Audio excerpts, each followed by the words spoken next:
Hello, welcome to your video on Diastasis Rectus Abdominus, or DRA as I will be calling it.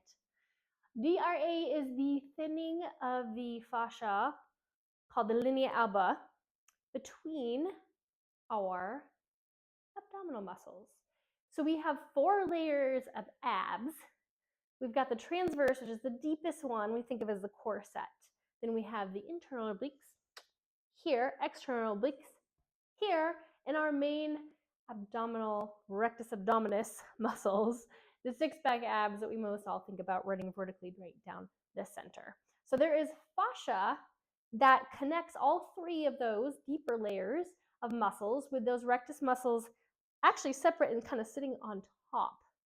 So when we have pregnancy, when we are pregnant, that fascia lining those abdominal muscles has to stretch out for that baby, and those main rectus muscles have to separate to make room for that baby. So 100% of women have this DRA by their 3rd trimester. So we measure this DRA by both the tension of that linea alba, or that tissue fascia in between those muscles, as well as how far those abs are separated. So after we give birth, postpartum, things start to come slowly back together, but we can measure and see, well, how well is that muscle and that tissue reforming and re-strengthening. And honestly, the tension or the strength of that fascia is a lot of times much more important than actually the gap, because we can still be strong in those ab muscles and have some gap, and therefore we can function very well. If the tension is not there, the biggest issue is really controlling the pressure inside our abdominal cavity. So cueing back to that pelvic floor discussion we already had, our main goal with breathing and connecting with our pelvic floor is to have a nice even distribution of pressure inside our abdominal cavity every time we inhale. So as we inhale and the pressure rises in that abdominal cavity, we want that pressure to evenly distribute through our backs and our sides and our front.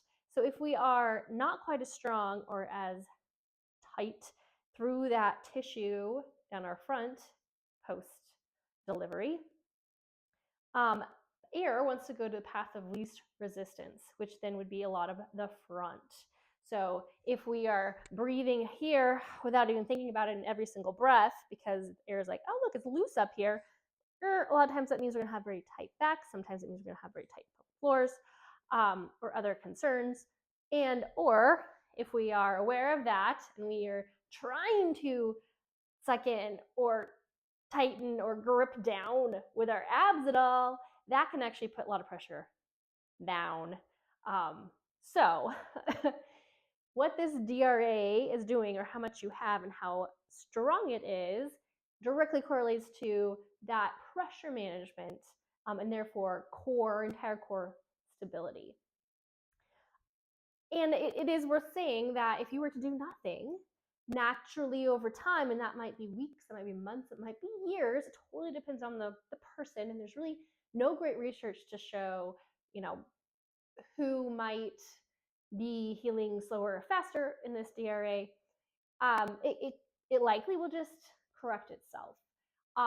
But paying attention to it, knowing how we are, how strong we are, and what exercises might be easier or harder for us, is just good knowledge, so that we don't, for some reason, have poor pressure management that causes things like pelvic pain, pelvic floor pain, back pain, or other issues, or yada yada. So we can assess, and the DRA is assessed by how far that gap is. Again, so I'm backtracking here, between your main abdominal muscles, and then that tension again, like I was saying. So how far, how squishy is it down? So is it reforming back strong? If you have a 4-finger width gap side to side between those ab muscles, that warrants for sure maybe getting some additional guidance, additional assessment from a pelvic health or other professional. But otherwise, This is just for you to learn your body, to have knowledge about what it's doing when you're doing certain moves and how to load your core. But DRA shouldn't be scary. You really can do any exercise you want with it.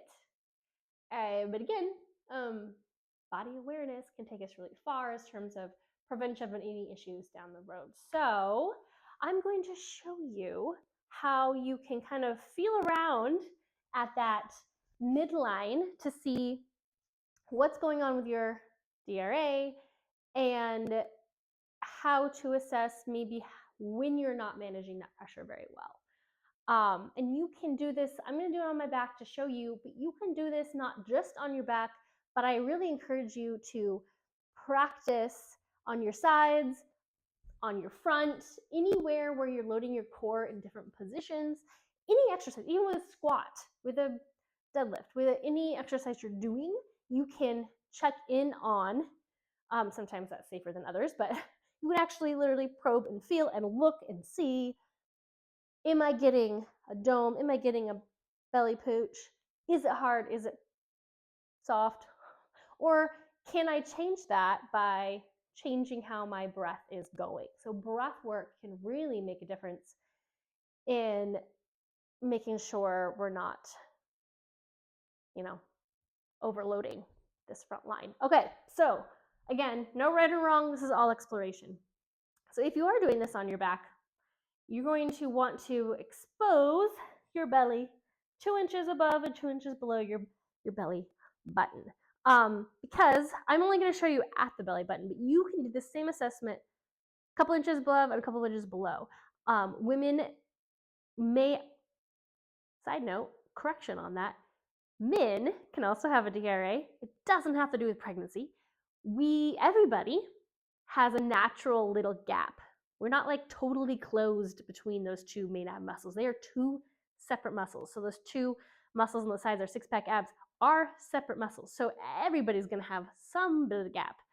Kids, men, women, everybody. But again, pregnancy is very special because we're really stretching those out. Fun side note, babies and kids who have not fully developed the core will have a pretty dang big DRA gap as well. It's fine. They're still growing. So postpartum, we might have more of a DRA lower or higher based on, like higher, a lot of times that means you have like your rib cage maybe has splayed out with pregnancy and it hasn't quite come back together, because that coming back together will help close that gap a little bit more on the top. Or maybe you have too much of a upper ab control and gripping, and that actually puts more pressure down, and so you have more of a DRA down. Variety of reasons why you may have more one place or another, but we're not going to go into too much detail on that today. What we're really just going to do is push our fingers vertically at our belly button. Again, you can do higher and lower. I'm just doing belly button, and kind of get a sense of what that feels like. Just kind of push down and in. How far can you push it? Can you feel your abs side to side? And then pick up your head, do the same thing.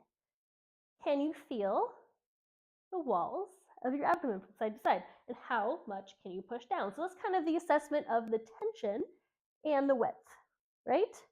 And then you can lay your head down at any time, because this is a lot to handle. Also, this is uncomfortable on me. There we go. That's better. And then I want you to pick your head up and look without your hands anywhere to see what your abs are doing. So without doing anything, just picking my head up, I automatically got this like dome here. You might also find that you pick your head up and you just have like that lower belly pooch. Like there might just be not a dome, but like a literal pooch here at the bottom. I'm not talking about belly fat here. I'm talking about a change. So if this is my natural relaxed belly, I pick my head up and it pooches out higher than that, that's the change. Or if it pooches out as this big dome, that's the change. You might also get like a popping out right at the linea alba, so a little bit skinnier. So it's not really a doming, it's just like a nice little baby little pop in between. That could be shown. That's an actual tissue coming out between. It's fine, no big deal. But yeah, check and see what is going on just with this little bitty head crunch, and there might be nothing. So if we lift up and it stays the same, there it stayed the same, then like cool, I'm controlling that pressure management well. So the things that are maybe The yellow flag, so like, ooh, maybe I'm not controlling my pressure well, but it doesn't mean necessarily don't have to do it, is if you lift that head and you see that dome, or if you see that, again, that little baby dome, big dome, or pooch at the bottom, right? So that's a sign like, ooh, I'm not controlling my pressure very well. What we maybe want to do is check in with those transverse abs and give our pelvic floor a little squeeze. So our hip bones, right inside of them, if I feel them right now at rest, they're squishy. If I pick up my head and they're still squishy, that means I'm not engaging those deep transverse abs, and I might have that dome happening, which is my ab muscles are kicking in. They're taking over. So I want to squeeze the pelvic floor lightly or hard. Just give it a squeeze. And at the same time, turn those transverse on. Those two things are very related. Pelvic floor, transverse abs. Turn them on, lift my head. Oh, look, they're hard. They are on. No change, no dome. So that's one way that you can quickly and pretty easily try to engage pelvic floor, transverse. Now do your exercise, and that goes away. You are managing that pressure a lot better by turning those lower abs on. If you didn't see anything, by the way, you're like, whatever, just they're on, great. It's not very hard exercise for you. You can make it harder. You can add a leg. You can add another leg. You can lift higher. You can, turn over and go into a plank. There's ways that you can make this harder and then see what your limit is. So if this isn't my limit, like, okay, cool, I can control this. My transverse are on, little squeeze, I'm flat. Where's the point where, whoop, my dome happens or my hard lower pooch happens, that I need to focus on those lower abs in that pelvic floor. But again, those are like yellow flags. Those aren't red flags because it's a fairly soft doming. A red flag would be if I'm doing an exercise that's fairly hard and I'm at a point where like I'm seeing this big dome and it's a hard dome and I can't turn those transverse on and I can't get rid of it with my pelvic floor squeeze and I can't breathe very well. So I'm like bracing so hard that nothing I'm doing is changing that pressure management. Oh, maybe I need to modify. That is too much for me to handle right now. Again, it's not going to hurt you, but that's that body awareness. That's where we want to pay attention. So, nice little recap. Everybody, postpartum, likely to have some form of DRA, might go away on its own, but we want to pay attention to where it's at, how strong it's coming back, and what form of exercise is too much for loading, pressure management, core stability. So play around with that, see how it feels. Again, do this in various positions. Do it while we're doing our workouts together. See where you're at. Love on the body. All right, thanks so much, and I'll see you soon for some workouts.